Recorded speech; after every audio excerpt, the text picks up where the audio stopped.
preliminary results from the world's largest election. In India, after the country's mammoth elections. And the largest democratic exercise in the world. General election. 642 million proud Indian voters. Surprise election result. It is, I think, a blow to Mr. Modi personally. The BJP still won, but the message from the voters cannot be ignored. जैसे अंग्रेजी में बोलते हैं goodbye, thank you. The people of India have given a verdict that will be remembered for a very long time in Indian politics. And spectacular wins. 4 जून को मोदी जी की सरकार नहीं बन रही। ये मोदी जी का पोल है, फैंटेसी पोल है उनका। सर कितनी सीटें आ रही हैं आपके हिसाब से? सिद्धू मूसेवाला का सॉन्ग सुना आपने? 295. Well, that did not happen. But after over 2 months of intense voting with grueling heat waves attacking all of India, never-ending political drama and moments which will forever be etched in the political pop culture. Modi ji हमें घर ले आएंगे। War रुकवा दी पापा। Namaste investors. The 2024 Lok Sabha elections are finally over. But the results? The results were nothing short of a Netflix thriller. The Underdog India Alliance, led by the Congress, proved that exit polls are indeed fantasy polls by winning over 230 seats, which even led to Access My India CEO Pradeep Gupta, who had predicted the NDA to win over 400 seats, cry on national television. But the biggest surprise have been is that even though BJP won the most number of votes, they did not cross the 300 mark and won't be forming a majority this time compared to 2019, where they single-handedly won a whopping 303 seats. The big shocker for them was in UP, Maharashtra and West Bengal, which are the 3 biggest contributors to the Lok Sabha seats. As per the exit polls, the BJP was poised to comfortably win in these states, but the India Alliance and Mamata Banerjee's TMC had some other plans. Though the BJP won the most number of votes, but for the first time under Prime Minister Narendra Modi, they will now have to form a government with their NDA alliance partners. You know, the last time a coalition government was in power was a decade ago. So, what was different this time? What went wrong?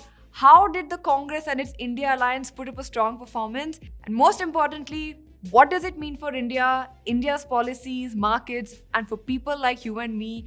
I'm going to explain all of it in the next 15 minutes. First, let's talk about the state which has produced the biggest setback for BJP this time, that's Uttar Pradesh. Now, UP has been a stronghold for the BJP since the last 2 Lok Sabha elections in which they won a clear majority in the state. And after the inauguration of the Ram Mandir in Ayodhya, many were expecting them to complete a hat-trick, but what happened was something they didn't imagine themselves. The BJP could only win 33 seats compared to 2019 when they won 62 seats alone. In fact, they even lost Ayodhya where the Ram Mandir is located. On the other hand, the Congress and its India alliance partner, the Samajwadi Party, took home 43 seats with Akhilesh Yadav Samajwadi Party alone taking in 37 seats. So what exactly went wrong? According to India Today, one reason behind this was the anger among the Rajput community. See, the Rajputs make up nearly 10% of the population of Western Uttar Pradesh, and they were angry with BJP for not giving enough tickets to the Rajput members. While the sidelining of CM Yogi Adityanath, rising inflation, unemployment, and the Agniveer scheme were the other reasons for the BJP losing ground in the state.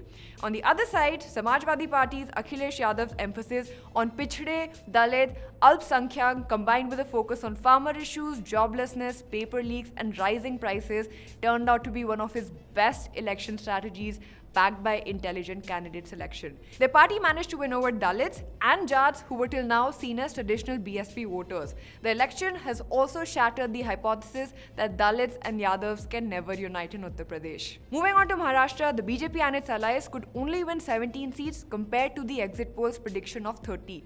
In fact, it was the India alliance which ended up winning 30 seats with Congress winning the most seats. But the most important thing which took place in Maharashtra was that not only that the BJP lose, but unlike other states where their vote share went up despite a loss, it decreased by 1% in Maharashtra. Now, one of the reasons why the BJP suffered in Maharashtra was because of something they did a year ago. That is the breaking up of Uddhav Thackeray's Shiv Sena and Sharad Pawar's Nationalist Congress Party and forming a government which did not go down well with the people. In fact, this created more sympathy for both the Shiv Sena and Nationalist Congress Party, with both of them winning more seats than the parties which broke away from them to join the BJP. The other reason was the issue over the Maratha quota, the quota which demanded the reservation of the education and government jobs for all the Marathas gained prominence last year after activist Manoj Patil went on an indefinite hunger strike.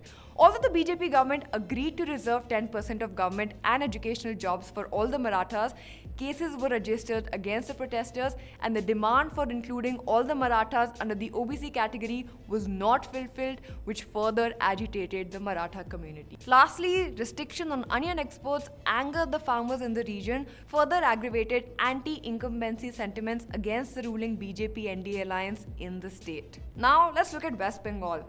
In spite of PM Modi's 22 rallies and Amit Shah's 16 rallies in West Bengal state and exit polls predicting a defeat for TMC, the election results delivered BJP a shock. The TMC improved its tally from 22 Lok Sabha seats in 2019 to 29 seats in 2024 with a 46% vote share, whereas the BJP's numbers dropped from 18 to 12 with a vote share of 38%. While BJP and other opposition parties highlighted corruption cases, scams in the recruitment process, and atrocities of women at Sandesh Khali, it did not push TMC voters away. Mamata Banerjee instead focused most on the Lakshmi Bhandar, a scheme under which women from the general category get a monthly stipend of 1,000 rupees and those from SC and ST categories get 1,200 rupees. Moreover though, the minority vote bank remained firm with TMC like previous elections, and the BJP's attempts to polarize Hindu votes led to further polarization of the minority electorate. These slip-ups by the BJP in these states and a general overconfidence on their narrative also gave way for the India Bloc Alliance to pitch itself. You see, what the India Alliance managed to achieve is not what most of us would have imagined. Firstly, they proved that the opposition is alive and able to tune what the on-ground demands are. A year ago, when Congress and other opposition parties came together and formed the India Alliance, BJP mocked them. The PM called them Mili-Juli Sarkar, which the people of India would not want to elect because India's moved ahead from an era of coalition governments. No confidence का भाव बहुत गहरा है. What this India Alliance did was, they used the key points that were missing from BJP's narrative against them, which struck a chord with the disgruntled voters. For example, let's look at unemployment. So, India Bloc highlighted the issue of unemployment, which was largely missing from BJP's narrative. Secondly, over-reliance on brand Modi and internal discord. You see, over the course of BJP's campaign, the party cadre got a clear message to push the narrative about Modi ki guarantee instead of relying entirely on Modi ki rally. कि मैं इस बार guarantee लेके गया हूँ. Moreover, the BJP had a well-defined ticket selection system based on the ground inputs that changed. A BJP leader, in fact, pointed out this time that BJP tickets were given out based on surveys, reports from intelligence agencies without paying attention to the ground reality. Thirdly, rural distress was also neglected. While the entire campaign lacked a clear national election narrative, significant economic distress in rural areas was a point BJP didn't address. बहुत कष्ट है भैया. तो बनने का हम लोग को नहीं कष्ट है. मंदिर बनवाए, लेकिन खेती बाड़ी सब कुछ तो ले ले रहे हैं, किसी में नहीं कमाए खाए. Thereby giving both seats and vote share against the BJP. Lastly, even those who converted to BJP from different factions didn't really end up winning big. Let me talk about the turncoats. You know, over 25% of BJP's Lok Sabha candidates were defectors. The scale at which this phenomenon occurred within the BJP's list for the Lok Sabha polls was remarkable. However, in Himachal and Punjab, Congress defectors to the BJP also faltered. In Himachal, out of 6 turncoats who switched from Congress to BJP, 4 lost. As of today, even after the results were announced this morning, government formation has become the cliffhanger episode in this election series. Are completely the opposite of what the exit polls. In an interesting turn of events, veteran era leaders Chandrababu Naidu and Nitish Kumar hold the key to who will finally form the government. According to trends released by Election Commission of India, the BJP alone won 240 seats, short of 32 required for a majority of 272. If these numbers do not change for BJP, Chandrababu Naidu's TDP in Andhra and Nitish Kumar's JDU could become government kingmakers. Even though both are currently in an NDA alliance, the loyalties could swing either ways, and there are attempts being made by India Bloc for the same. While this signals a return to coalition politics that was a feature of our politics, the next few days will have us all hooked to the dance of democracy. More importantly, away from all the drama and noise surrounding who will make the final cabinet, there are some significant changes that are going to come about where governing and governance is concerned. Firstly, the way India voted this time ensured that no party takes the electorate for a ride. It reinstated certain checks and balances in place. In the absence of this result, India could have headed towards an unchecked domination of one party. In any parliamentary democracy, the opposition plays a pivotal role.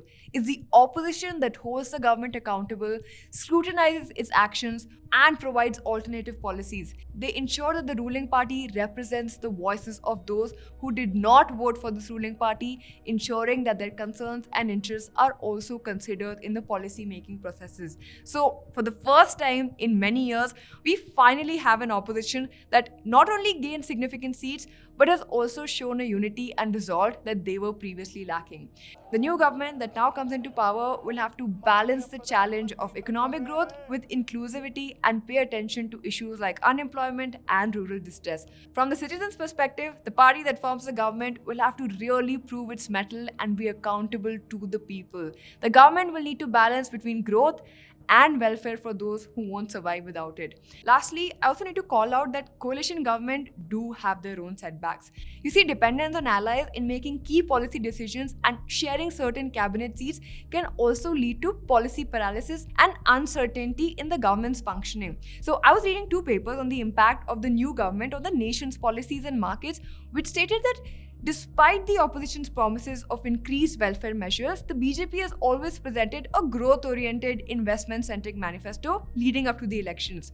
However, with BJP now not winning the majority seats, an increased reliance on allied partners might prompt the government to refine some policies and allocate more funds to direct social programs. The Goldman Sachs report mentioned that while there will likely be a sustained emphasis on infrastructure development, including the expansion of rail networks and road enhancements, the fiscal allocation for these projects may be shifted off balance sheet. Similarly, while the focus on manufacturing is expected to persist, the fiscal allocation in this sector also could be lower than initially anticipated. In sum, it'll be interesting to watch how the new government unfolds. Nevertheless, these results have proven that democracy is not dead, and neither is the institution which worked tirelessly to ensure that the second longest election in India's history is held fairly. In the end, whoever comes into power, there's one thing we all need to remember, that people should not be afraid of their governments. The governments should be afraid of the people. That is it for today's video. My name is Achina Maya. Thank you for watching, and please don't forget to hit the subscribe button.